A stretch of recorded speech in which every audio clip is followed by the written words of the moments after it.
Hi, everyone. Thank you for joining our February Florida Broker Roundtable on part two of Ensuring Your Files Are in Compliance in 2019, hosted by your Florida broker, Emily Velez. Referrals are the gifts that keep on giving here at Allison James. Therefore, we want to reward you for your agent referrals to us.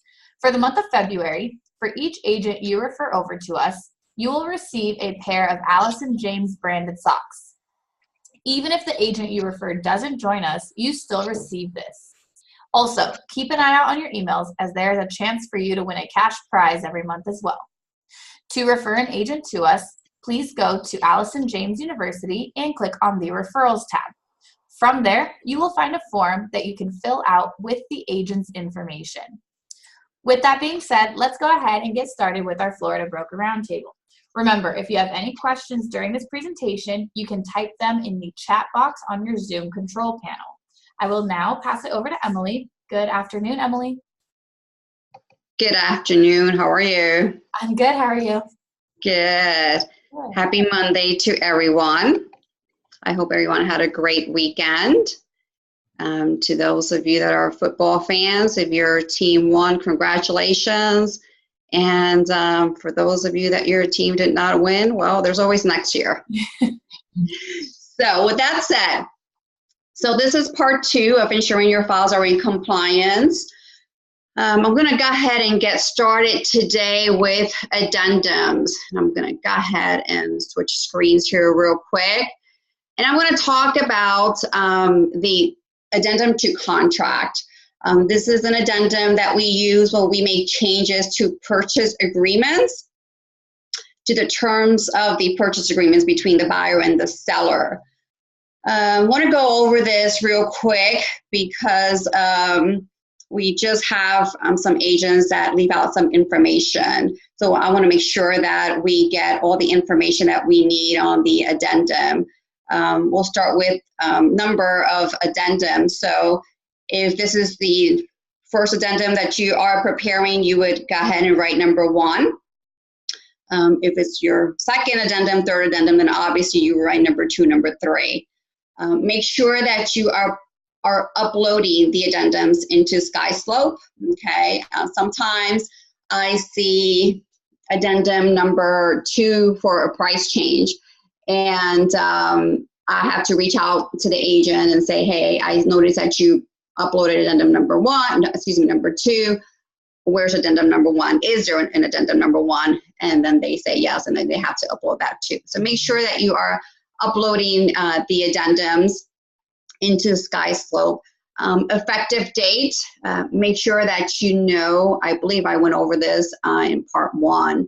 I still have some agents that they don't know the effective date of their contract. We need to know what the effective date is of the contract. It is very important that you know what the effective date is of your contract, especially when you are creating an addendum. You'll have to put it in there. If you have questions about effective dates, just reach out to me, and I'll be glad to go over that with you. We have their seller and buyer. Okay, so make sure that we include all the parties that are part of the contract. I still am getting listing agreements and purchase agreements and other forms that leave out either the buyer's name or the seller's name. So make sure that you are including the names on the addendum. And of course, the property address as well. We'll need the property address. Seller and buyer make the following terms and conditions part of the contract. Here you would go ahead and write in whatever you're changing to the purchase agreement, whatever terms you're changing to the purchase agreement. Make sure that you are very specific. Sometimes I see agents that write a seller has 10 days to make the following repairs. I prefer that you give them a deadline and insert a specific date rather than 10 days. Always be as clear as possible, as specific as possible as well, because we don't want to run into any issues later on where the buyer said, okay, well, I didn't know it was 10 days from this day. So we want to make sure that we don't run into any problems. If you could write there, dates, amounts as well, that helps a lot if we ever in the future run into any problems. Let me flip over and, one last thing about that. So an addendum, that blank addendum, again, is going to be a document that you are going to complete to make changes to the purchase agreement, like I said before, not to a listing agreement, okay? I have agents that prepare an addendum to contract to change the terms of a listing agreement. This document is not used for that. If you see down below, let me go ahead and scroll down below. It says buyer and seller, okay? So you would need signatures of the buyer and the seller. On a listing modification, you do not have a buyer if it's not on the contract. So for listing agreements, you would create a listing modification, and I'm going to go ahead and go over that in a second.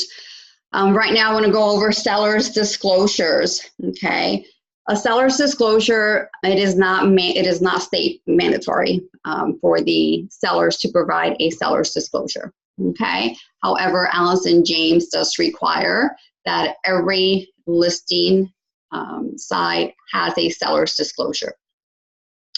If your seller does not know anything about the property because they haven't lived in the property in years, it's an investment property, or perhaps it was a flip.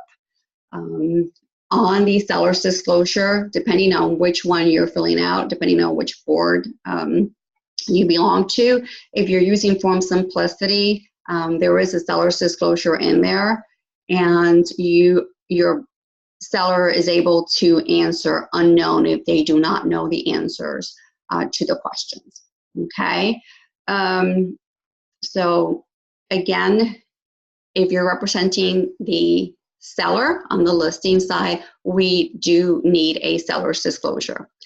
Now, on the buying side, we understand that not every seller provides a seller's disclosure. With that said, Allison James wants you to make 3 attempts to obtain that seller's disclosure. So before you prepare your offer, you always want to ask the listing agent for a seller's disclosure. So you would go ahead and email the listing agent, and at that point they will reply. They will reply whether or not they have one or not. If they do not provide you with one, once you prepare the offer and submit it, you could go ahead and again ask the listing agent to have the seller provide a seller's disclosure. If again, the listing agent tells you that the seller will not provide a seller's disclosure, we still need you to make a 3rd attempt to obtain one. At that point, once you have made the 3 attempts, then we're going to need you to upload the emails into SkySlope. Okay, and once we see that the 3 attempts have been made, then we will go ahead and approve the file for you. Now, a couple of things. There is a seller's disclosure. There's one for residential and there's one for vacant land. I'm sorry, I forgot to put on there vacant land. And that's what that stands for, not vacant properties, but a vacant land. I have agents who tell me I don't have a seller's disclosure because it's a vacant land. There is a vacant land seller's disclosure. It is in Form Simplicity. If you need help with that, reach out to me and I will be glad to help you with that or email it to you. Let's move on here to property information disclosure. So every file It's required to have a property information disclosure. We have two of them. We have one with the $425 transaction fee, and then we have one without the $425 transaction fee. So if you do not have the disclosures, reach out to me via email, and I'll be glad to send that out to you. We're working on changing the name of this disclosure because I know that some buyers or sellers will not agree to sign it sometimes, probably because of the name. But for now, again, it's called the property information. Actually, it's actually the property information disclosure agreement. I have that wrong there. I wanted to change it to disclosure. So every file needs to have one of these. Reach out to me again, like I said, if you do not have one, and I'll be glad to provide that for you. Let's move on here. For listing modifications, you could, depending which board you belong to, some you will find it in Form Simplicity under modification to listing agreement. Other boards, they call it an addendum to listing contract. When will you complete one of these? When you have a price change, okay? If you have multiple price changes, you'll have multiple listing modifications. Make sure that you are uploading those in SkySlope. I'm having to reach out to many agents because I see that they change the price, but they don't get it signed by the seller. It needs, we need it in writing, we need their signature, and it needs to be uploaded in SkySlope. If you're extending the expiration date, making any changes to the listing agreement, you would fill out. There's another form too, it's called the listing or status of listing, I believe is called, which is the same thing. That's a modification to listing agreement. That's fine. You could go ahead and complete one of those. Whatever you do, just make sure that you upload it into SkySlope. You have them sign it and you upload it into SkySlope. I realize that some agents call their sellers and get this approved via text message or phone, but it really needs to be in writing, and we are requiring the seller to sign the form, and then you would upload it into SkySlope. Same thing if you're reducing your commission as well. We want it in writing. We don't want any misunderstandings. Now, I know that sometimes on the listing agreement, I have seen agents put on there, after 2 weeks, seller agrees to drop the price to X dollar amount. That's fine. You won't need a listing, a modification to listing agreement because it is already in the listing agreement. However, if the price changes from what you had in the listing agreement after 2 weeks, then obviously you would have to complete a modification to listing agreement. I've seen agents put in the listing,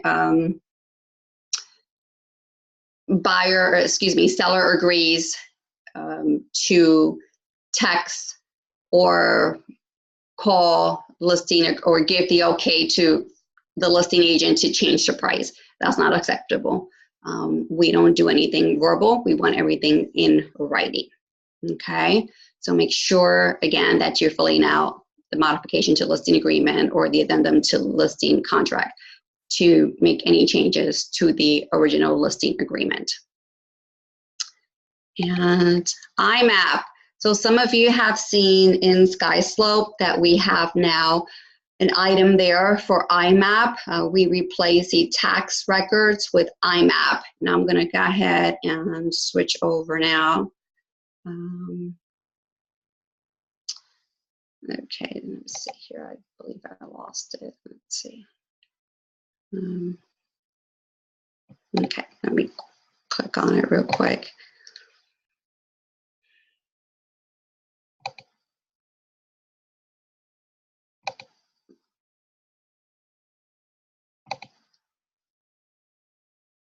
So IMAP is what we are going to be uploading instead of the property tax record.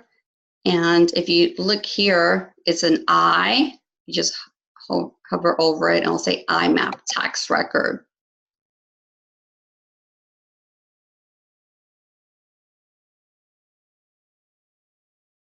Okay, so this is IMAP, and as you can see, we have here the property information. It has their address, it has their phone number, mailing address, the name of the subdivision. And if we look over here on the right-hand side, okay, it gives us comparable properties, residential MLS stats, demographics, maps. You could email it. You could actually save it as a PDF. You could print it. So you really don't need to print it and upload it. You could actually save it as a PDF to your desktop. And then when you go to SkySlope, you could go ahead and upload it into SkySlope that way. If you prefer, just make sure that you are uploading the property information side. I have agents that pull up the MLS listing information. I don't need this because this is already in the MLS printout that you upload. So I don't need this. What I need is the property tax information. I'm going to go ahead and scroll down here under value information. We see here that we have the tax record history. It goes way back from 2014. And then it gives us the sales information, building information. IMAP, it is, the information from IMAP comes from the clerk of court. So if you go under comparable properties and you look at the comparable properties, these properties are going to, again, they are fed from the clerk of court's records. So you have their for sale by owners too. Whereas if you go into the MLS and you only pull up these sold properties in an area, you are only going to see properties that were sold through a realtor. But here with IMAP, you can actually see what has sold in the area through a realtor or a for sale by owner.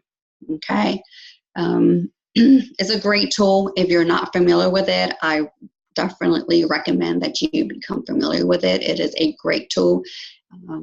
When you go on a listing appointment, the first thing that you should be pulling up is IMAP, because it tells you the current owners, and it is at least they update their records every 30 days. So it's current.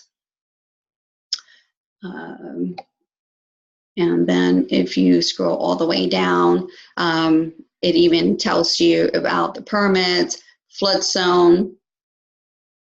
And the other thing too is you could actually change this map right here.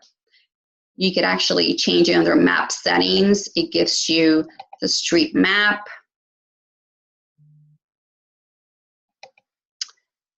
the flood zone, and the aerial photo.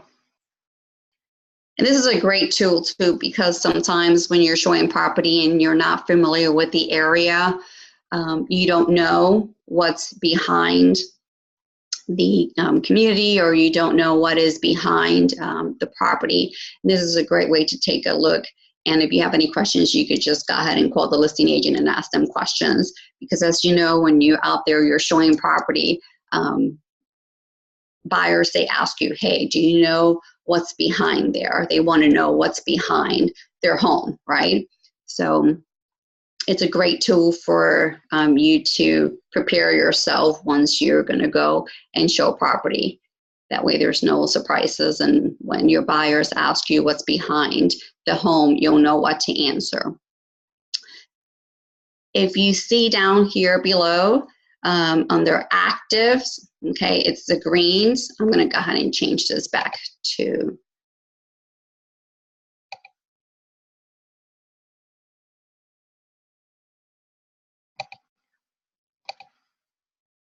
okay, there we go. I like that map better. If you see here, active is the green ones. The X, which is in black, is expired.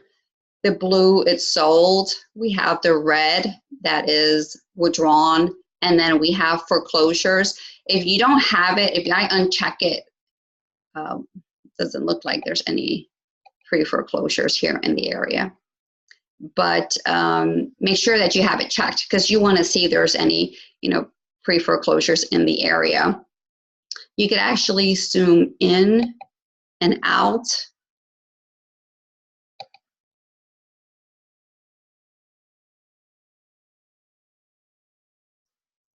That's way too out, but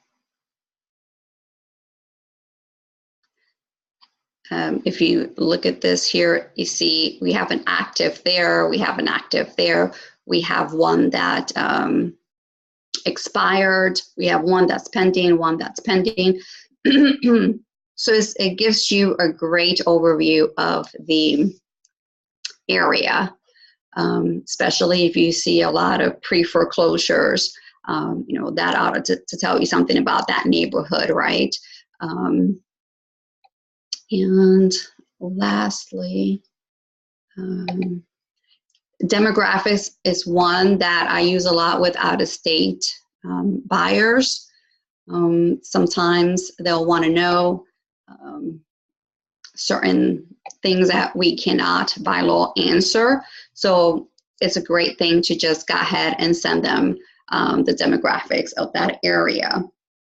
It's a great tool for them, especially the ones that want to know how many homes there are owner occupied and how many it's tenant occupied. That's for some buyers, that's very important. They want to know, obviously, because those neighborhoods that are owner occupied, the owners tend to take good care of their properties or better care than a tenant. So this is a great tool, something that you could go ahead and share with your buyers, especially if they're out-of-state buyers. They will definitely appreciate that. And let's see here.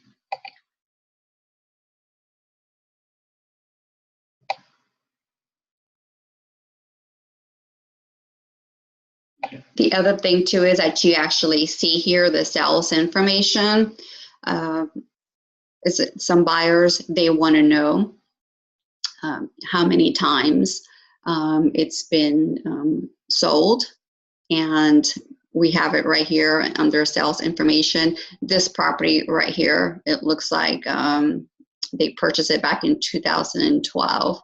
There was a previous owner before that. I'm not quite sure why it's not showing, but this is, again, you have a lot of information in just one screen here.